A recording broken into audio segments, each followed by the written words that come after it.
Drew. Mark. Here we are at the XPENG booth. XPENG booth, yes. And they have a flying car.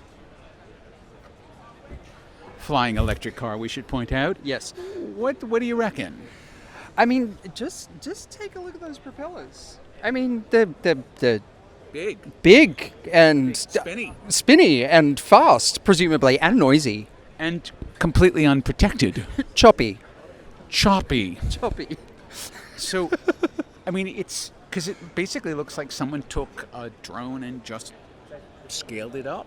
Pretty much. And, I mean, this is what we're seeing a lot of in the urban air mobility space at the moment. It is really a series of supersized drones. Now, XPENG is saying that they are trying to get a version of this on sale, 10,000 units, apparently, within the next couple of years.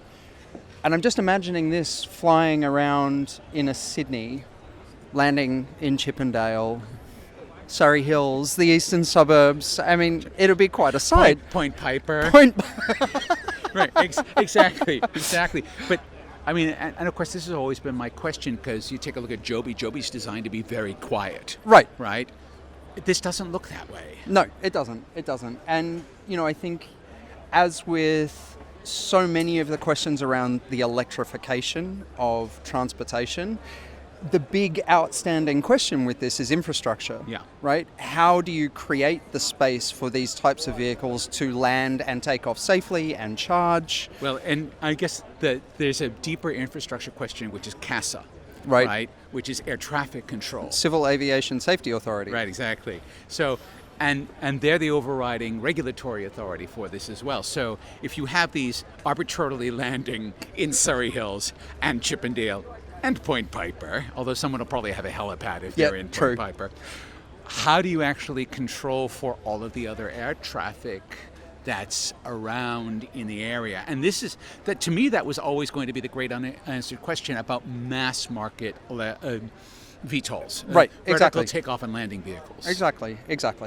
So, yeah, look, I mean, remains to be seen what kind of headway it makes in a market like Australia. I do remember that there was some statistic about Tokyo in the 1980s, that there were more helicopters in the sky than there were taxis on the ground. They somehow... That's not, it was not Tokyo, it was Brazil. Oh, Sao Paulo. Sao Paulo. There we go. Sao Paulo. Yes. But, you know, in those environments, you're landing on skyscrapers and apartment buildings. So in a city like Sydney, it remains to be seen how we actually make this work. Okay, this to me has the feel to it of a concept vehicle, which is showing all sorts of fancy things, but we'll never, ever truly see this.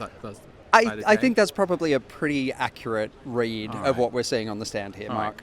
But look at, I mean, it's fun, and I'm sort of like, would I want to go for a ride in it? I don't know. Hey, look, you know, like visions of the future. Yeah, that's what we're here for. In an age which can feel a little bit cynical and a little bit scary. Yeah.